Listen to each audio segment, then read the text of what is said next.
ABP 24 news में वक्त हो गया है दिन भर की 10 बड़ी खबरों का। पश्चिम बंगाल विधानसभा चुनाव में लगातार पलटवार की राजनीति जारी है, जिसके चलते ही केंद्रीय मंत्री स्मृति ईरानी ने ममता बनर्जी पर जमकर निशाना साधते हुए कहा कि मोदी जी उन्हें दीदी दीदी कहकर बुलाते हैं और वे उन्हें गालियां दे रहे हैं, जिसके लिए उन्होंने कहा कि मुझे यह जानकर धक्का लगा कि प्रधानमंत्री मोदी और केंद्रीय मंत्री अमित शाह को जिम्मेदार ठहराकर उन्हें गालियां दे रही हैं। लेकिन क्या यह ममता बनर्जी के संस्कार हैं? आपको बता दें कि पश्चिम बंगाल की मुख्यमंत्री ममता बनर्जी ने हाल ही में जलपाईगुड़ी में एक जनसभा को संबोधित करते हुए कहा था कि जब बंगाल में कोरोना फैल जाएगा तो नरेंद्र मोदी और अमित शाह नहीं आएंगे।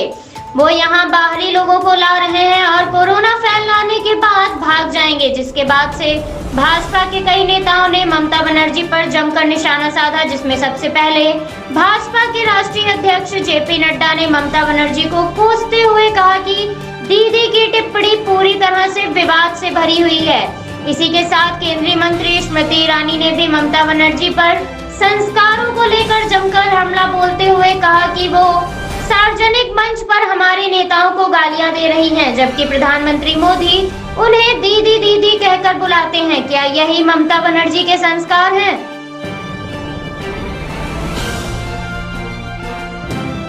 पश्चिम बंगाल में विधानसभा चुनाव का आधा सफर पूरा हो चुका है, तो वहीं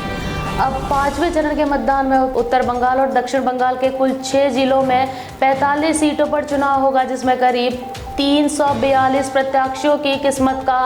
खेल देखने को मिलेगा। ऐसे में जहां उत्तर बंगाल के 3 गोरखा बहुल जिलों दार्जिलिंग, कालिम्पोंग और जलपाईगुड़ी की 13 सीटों पर भाजपा मजबूत पकड़ बनाए हुए हैं, तो वहीं दक्षिण बंगाल के 3 जिलों वर्तमान उत्तर 24 परगना और नदिया जिले के 32 सीटों पर TMC का दबदबा है। इस बीच ही नए समीकरण के मुताबिक दोनों दलों के बीच कांटे की टक्कर देखने को मिलेगी। इस बार के पश्चिम बंगाल विधानसभा चुनाव में भाजपा ने सत्तारूढ़ तृणमूल कांग्रेस को गंभीर चुनौती पेश की है, जिस वजह से ही राजनीति काफी हिंसक भी हो गई है। इसी के साथ हम ये भी कह सकते हैं कि 5वें चरण के चुनावों में दक्षिण बंगाल की 32 सीटों में से उत्तर 24 परगना और नदिया जिले की सीटों में मतुआ और मुसलमान वोट निर्णायक हैं, जिस वजह से भी रैलियों के दौरान PM मोदी और गृह मंत्री अमित शाह समुदाय को CAA के तहत नागरिकता देने का वादा करते हुए भी नजर आ रहे हैं। तो वहीं ममता बनर्जी भी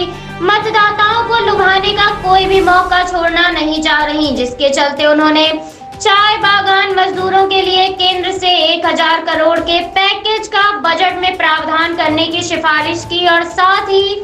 सरकारी योजनाओं के तहत मजदूरों को पक्के मकान के कागजात भी बांट चुकी हैं। अब ऐसे में यह बात तो साफ है कि दोनों राजनीतिक पार्टियां मतदाताओं को लुभाने की हर संभव कोशिश कर रही हैं और साथ ही एक दूसरे पर आरोप प्रत्यारोप का सिलसिला भी जारी रखा है। लेकिन देखना यह होगा कि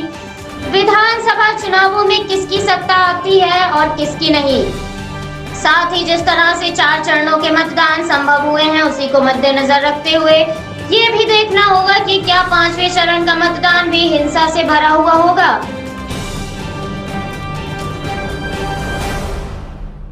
पश्चिम बंगाल विधानसभा चुनाव में जहां एक और हिंसक राजनीति का मंजर देखने को मिला, तो वहीं दूसरी ओर कोरोना संक्रमण की खबर भी सामने आ रही है, जिस बीच ही बंगाल के मुर्शिदाबाद की शमशेरगंज विधानसभा सीट से कांग्रेस प्रत्याशी रिजाउल हक की कोरोना से मौत हो गई, जिसकी जानकारी बंगाल प्रदेश कांग्रेस के सचिव रोहन मित्रा ने साझा की। रोहन मित्रा ने जानकारी साझा करते हुए अपने ट्विटर पर लिखा कि मुर्शिदाबाद जिले की शमशेरगंज विधानसभा से कांग्रेस उम्मीदवार रिजाउल हक का निधन कल रात कोरोना की वजह से हो गया। हम जिस वास्तविकता का सामना कर रहे हैं उसको समझिए, इस साल जिंदा बचिए। बताया जा रहा है कि रिजाउल हक कुछ दिन पहले कोरोना संक्रमित हुए थे, जिसके लिए उन्हें इलाज के लिए कोलकाता के एक निजी अस्पताल में भर्ती कराया गया था, जहां इलाज के दौरान ही उन्होंने दम तोड़ दिया। अब ऐसे में जहां राज्य में 4 चरण के चुनाव होने बाकी हैं, तो वहीं चुनाव के बीच में ही कोरोना तेजी से पांव पसार रहा है, जिसके चलते ही पश्चिम बंगाल में बीते 24 घंटे के भीतर 5892 नए मामले सामने आए, तो वहीं संक्रमण से 24 लोगों की मौत हो चुकी है। उत्तर प्रदेश त्रिस्तरीय पंचायत चुनाव के पहले चरण के तहत 18 जिलों में मतदान जारी है, जिसे लेकर ही मतदाताओं की लाइनें सुबह से ही बूथों पर लगी हुई है। तो वहीं कई हिंसक घटनाएं भी सामने आ रही हैं, जिनमें से एक सहारनपुर की है, जहां प्रधान पद के प्रत्याशी आपस में भिड़ गए और फिर एक कार में तोड़फोड़ करके आग लगा दी। तो वहीं हाथरस से ऐसी खबर सामने आई है जिसमें बैलेट पेपर से बीडीसी प्रत्याशी का चुनाव चिन्ह ही गायब है, जिसके बाद प्रत्याशी ने मतदान केंद्र पर हंगामा कर दिया। पंचायत चुनाव को लेकर मतदाताओं में भारी उत्साह देखने को मिल रहा है, तो वहीं इस प्रकार के हिंसक घटनाएं भी लोगों को हैरान कर रही हैं। तो वहीं दूसरी चिंता का विषय यह भी है कि वोटिंग बूथों पर लोग कोरोना नियमों का पालन सही ढंग से नहीं कर रहे हैं, जिस वजह से ही काफी मतदान केंद्रों पर ना तो मास्क की व्यवस्था है और ना ही सैनिटाइजर की। तो वहीं न सिर्फ मतदाता बल्कि मतदान कर्मी और पुलिस कर्मी को भी कोविड के नियमों का उल्लंघन करते हुए देखा गया है। इसी के साथ ऐसी खबरें भी हैं जिनमें उम्मीदवार आपस में ही भिड़ गए और मतदान केंद्र पर ही जोरदार हंगामा किया है, जिनमें से एक मामला गोरखपुर से सामने आया है, जहां प्रधान पद के प्रत्याशी को गोली मार दी गई। तो वहीं दूसरी ओर संत कबीर नगर जिले के हकीमाई गांव में मतदान के वक्त ही ईंट पत्थर चले, जिसके बाद इस भिड़ंत में लोग गंभीर रूप से घायल हुए हैं। मतदान केंद्रों पर हो रही हिंसक झड़प के चलते प्रशासन भी सख्त रुख अपनाए हुए नजर आ रहा है। जिस बीच ही गाजियाबाद जिले के संवेदनशील गाँव नाहर में जब सीडीओ और एसपी सिटी ब्यौरा लेने पहुंचे तो वहां न तो सोशल डिस्टेंसिंग का पालन हो रहा था, बल्कि मतदाताओं ने हंगामा भी मचा रखा था, जिसके बाद अधिकारियों ने कर्मचारियों को जमकर फटकार लगाई और कहा कि सभी नियमों का सख्ती से पालन कराया जाए।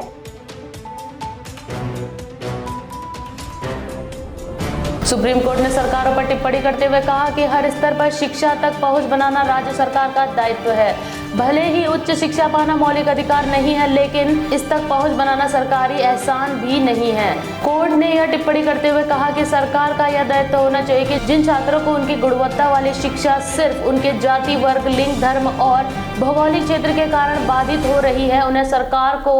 उच्च शिक्षा तक पहुंचाना चाहिए। सुप्रीम कोर्ट के जस्टिस डी.वाई. चंद्रचूड़ और जस्टिस एम.आर. शाह की पीठ ने लद्दाख के छात्रों द्वारा केंद्रीय पूल में चुने जाने के बाद मेडिकल कॉलेजों में दाखिले को लेकर दायर की गई एक याचिका पर टिप्पणी करते हुए कहा, भले ही उच्च शिक्षा हासिल करने का अधिकार संविधान के तहत हमारे मौलिक अधिकारों का हिस्सा नहीं है, लेकिन सरकार को इस पर जोर जरूर देना चाहिए और सरकार को ये मुहैया करना चाहिए कि छात्र जिन कारणों तक उच्च शिक्षा तक नहीं पहुंच पाता, उसे हर स्तर तक की शिक्षा दिलाने का दायित्व संभाले। इसी के साथ सुप्रीम कोर्ट ने उन छात्रों को भी मेडिकल कॉलेज में दाखिला देने का आदेश दिया जिन्होंने इस पर याचिका दायर की थी, जिसके लिए शीर्ष अदालत ने एक नोडल अधिकारी की नियुक्ति का भी सुझाव दिया, जो कि यह सुनिश्चित करेगा कि केंद्रीय पूल सीटों के तहत नामांकित छात्रों को दाखिला मिले और इसमें किसी भी तरह की लापरवाही न बरती जाए। साथ ही अदालत ने यह भी आदेश दिया कि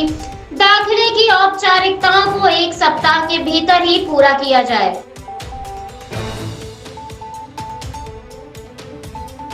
देश में बढ़ रहे कोरोना संक्रमण का सबसे ज्यादा असर महाराष्ट्र राज्य में देखा जा सकता है, जिसके चलते ही महाराष्ट्र सरकार लगातार सख्त से सख्त नियम लागू कर रही है, जिसके चलते मुख्यमंत्री उद्धव ठाकरे ने संक्रमण पर काबू पाने के लिए राज्य में मिनी लॉकडाउन की घोषणा की। तो वहीं जिला अधिकारियों को कड़े निर्देश देते हुए कहा कि जो नियमों का उल्लंघन करे उसे दंडित करे और जिस किसी की दुकान में दिशा निर्देशों का उल्लंघन करते हुए नजर आए उसे तत्काल प्रभाव से सील कर दिया जाए। महाराष्ट्र सरकार लगातार बढ़ रहे संक्रमण को लेकर सख्त रुख अपनाए हुए नजर आ रही है। इसी के साथ लोगों से भी पूरी तरह सुरक्षित रहने और कोरोना दिशा निर्देशों का पालन करने की अपील कर रही है। बावजूद इसके भी लोग अभी भी लापरवाही करते हुए नजर आ रहे हैं, जिसके चलते ही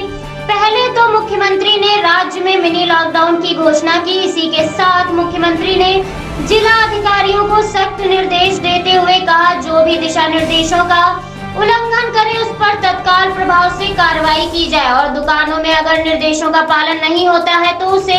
तुरंत सील किया जाए। जिसमें कहा गया कि कर्फ्यू के दौरान जिन दुकानों को खोलने की अनुमति दी गई है उनकी निगरानी करें और अगर वो कोरोना दिशा निर्देशों का उल्लंघन करते पाए जाएं तो उन पर जुर्माना लगाएं और साथ ही तत्काल प्रभाव से दुकानों को सील कर दें, जिसके लिए मुख्यमंत्री उद्धव ठाकरे ने जिला कलेक्टरों को फैसला लेने के लिए पूरी तरह से छूट दे दी है और यह भी कहा है कि जहां जरूरत है वहां संपूर्ण लॉकडाउन भी लगाया जा सकता है। हालांकि पूरे राज्य में कर्फ्यू का ऐलान किया जा चुका है, लेकिन अब यह भी कहा गया है कि सख्ती दिखाते हुए संपूर्ण लॉकडाउन का फैसला भी लिया जा सकता है। आपको बता दें, महाराष्ट्र में 24 घंटे के अंदर 58,952 नए मामले सामने आए हैं, तो वहीं 278 लोगों की मौत हो चुकी है। इसी के साथ राज्य में अब तक संक्रमित हुए लोगों की संख्या 33,78,160 पहुंच गई है।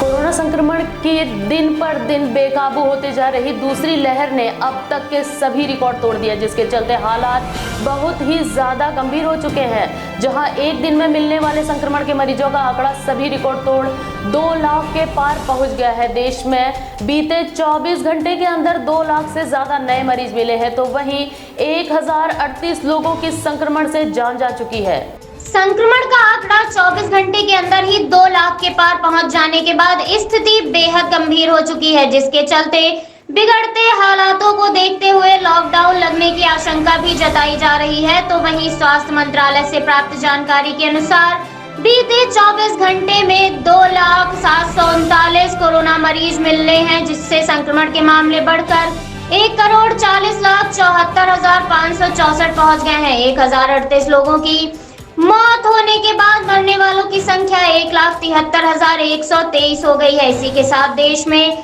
अब तक कुल 1,24,29,564 मरीज संक्रमण से ठीक हुए हैं। फिलहाल देश में सक्रिय मामलों की संख्या बढ़कर 14,71,877 पहुंच गई है। देश में इतनी तेजी से बढ़ रहे संक्रमण को देखते हुए सरकार लगातार टीकाकरण की रफ्तार में भी तेजी ला रही है, जिसके चलते ही 11 से 14 अप्रैल के बीच टीका उत्सव का अभियान भी चलाया गया था, जिसके साथ ही देश में अब तक कुल 11,44,93,238 लोगों को कोरोना का टीका लगाया जा चुका है।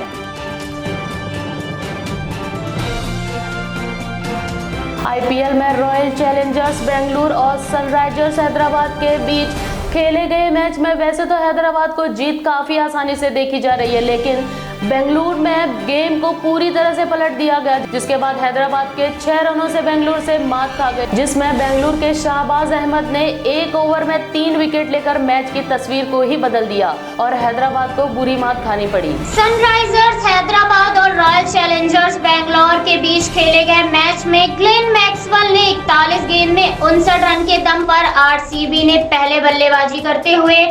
8 विकेट पर 149 रन बनाए, जिसके बाद हैदराबाद को यह आंकड़ा बेहद आसान लगा और उसे लगा कि जीत हासिल करना बहुत ही आसान रहेगा। लेकिन बेंगलुरु ने खेल की पूरी बाजी पलट दी, जिसके बाद हैदराबाद को 6 रनों से बेंगलुरु से मात खानी पड़ी। विराट कोहली ने जब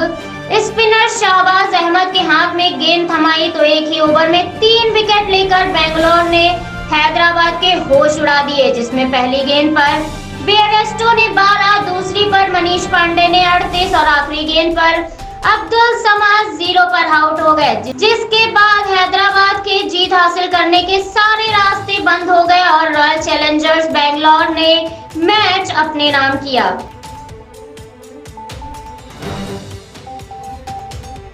लगातार बदल रहे मौसम मिजाज का सबसे ज्यादा असर राजधानी दिल्ली में देखा जा सकता है, जिसमें अभी से ही तापमान में वृद्धि के चलते लोगों को गर्मी का एहसास हो रहा है, लेकिन अब राजधानी वासियों को तेज गर्मी से राहत मिलने की संभावना जताई गई है, जिसके तहत मौसम विभाग ने बताया कि दिल्ली का मौसम करवट ले सकता है, जिसके चलते तेज रफ्तार की हवा के साथ साथ 2 दिनों तक हल्की बारिश भी हो सकती है। देश की राजधानी दिल्ली में मार्च के महीने से ही गर्मी काफी बढ़ गई है, जिसके चलते बीते दिन राजधानी का तापमान सामान्य से 4 अधिक 40.3 डिग्री सेल्सियस दर्ज किया गया, तो वहीं न्यूनतम तापमान 20.6 डिग्री सेल्सियस रहा। इसी के साथ मौसम विज्ञान विभाग ने जानकारी साझा करते हुए बताया कि दिल्ली वासियों को तेज गर्मी से राहत मिल सकती है, जिसके चलते अगले 24 घंटे तक हल्के बादल छाए रहने की संभावना है। इसी के साथ तेज रफ्तार की हवा चलने के साथ ही 2 दिनों तक हल्की बारिश भी हो सकती है। दिल्ली के अलावा कई अन्य राज्यों और पर्वतीय इलाकों में भी बारिश की संभावना जताई गई है, जिससे कहा जा रहा है कि कई राज्यों में मौसम करवट ले सकता है और वहां के लोगों को गर्मी से राहत मिल सकती है।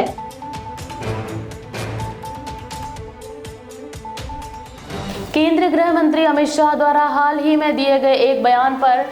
बांग्लादेश विदेश मंत्री ए.के. अब्दुल मोमिन ने नाराजगी जताई, जिस पर उन्होंने कहा कि हम कई मामलों में भारत से बेहतर हैं। केंद्रीय गृह मंत्री ने कहा कि बांग्लादेश के गरीब लोग भारत में आते हैं क्योंकि वहां उनके पास पर्याप्त खाना नहीं होता, जिस पर बांग्लादेश विदेश मंत्री ने पलटवार करते हुए कहा कि गृह मंत्री अमित शाह को बांग्लादेश के बारे में बेहद कम जानकारी है। केंद्रीय मंत्री अमित शाह ने एक बयान में कहा था कि बंगाल में बीजेपी के आने के बाद बांग्लादेश की घुसपैठ पूरी तरह से खत्म हो जाएगी, क्योंकि बांग्लादेशियों की घुसपैठी रोकना उनका एजेंडा है, जिस पर बांग्लादेश के विदेश मंत्री ए.के. अब्दुल मोमिन ने भड़कते हुए अपनी प्रतिक्रिया जाहिर की और साथ ही शाह के इस बयान को आपत्तिजनक बताते हुए कहा कि गृह मंत्री को बांग्लादेश के बारे में बेहद कम जानकारी है, जिसके लिए उन्होंने कहा कि इस तरह की टिप्पणी अस्वीकार्य है, खासकर तब जब बांग्लादेश और भारत के बीच संबंध इतने गहरे हैं, क्योंकि गृह मंत्री द्वारा की जा रही इस तरह की बयानबाजी गलतफहमी पैदा करती है। इसी के साथ बांग्लादेश के विदेश मंत्री ए.के. अब्दुल मोमिन ने अपने बयान में शाह की टिप्पणी को लेकर यह भी दावा किया कि कई मामलों में हम भारत से बेहतर हैं, जिसके लिए उन्होंने बताया कि भारत में 50% से ज्यादा लोगों के पास शौचालय नहीं है, जबकि बांग्लादेश में लगभग 90% लोग काफी अच्छे शौचालयों का उपयोग करते हैं। इसी के साथ उन्होंने कहा कि भारत में भले ही पढ़े लिखे लोगों के लिए नौकरियां पर्याप्त नहीं है, लेकिन कम शिक्षित लोगों के लिए भी ऐसा कुछ नहीं है, जबकि हमारे देश में कम शिक्षित लोगों के लिए भी रोजगार के काफी अवसर है, जिसके चलते ही बांग्लादेश में भारत के करीब 1 लाख से अधिक लोग काम कर रहे हैं, जो कि रोजगार के लिए भारत जाना भी नहीं चाहते और ना ही उन्हें भारत जाने की कोई जरूरत है।